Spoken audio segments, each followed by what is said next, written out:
सुमनसवन्दित सुन्दरि माधवि चन्द्र सहोदरि हेममयि मुनिगणवन्दित मोक्षप्रदायिनि मञ्जुळभाषिणि वेदनुते पङ्कजवासिनि देवसुपूजित सद्गुणवर्षिणि शान्तियुते जय जय हे मधुसूदन कामिनि आदिलक्ष्मि जय पालय माम्।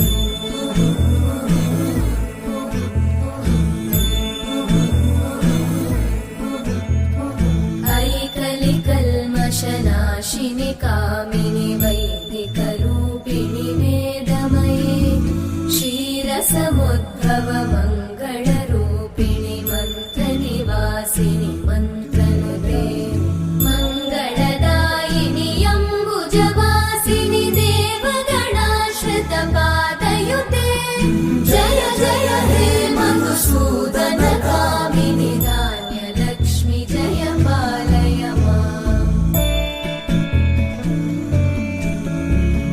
जय वरवर्णिनि वैष्णवि भार्गवि मन्त्रस्वरूपिणि मन्त्रमये सुरगणपूजित शीघ्रफलप्रद ज्ञानविकासिनि शास्त्रनुते भवभयहारिणि पापविमोचनि साधुजनाश्रितपादयुते जय जय हे मधुसूदन कामिनि धैर्यलक्ष्मि जय पालय माम्।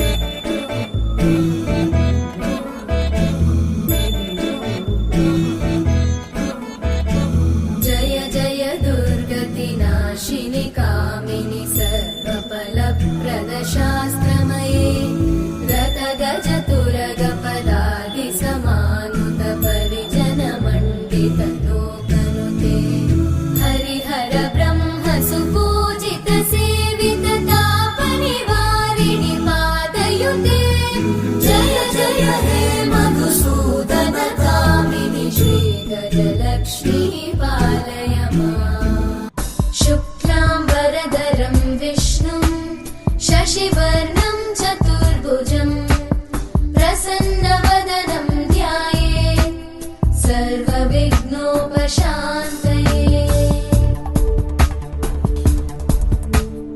अभीप्सितार्थसिद्ध्यर्थं पूजितो यः सुरासुरैः सर्वविघ्नहरस्तस्मै शुक्लाम्बरधरं विष्णुं शशिवर्णं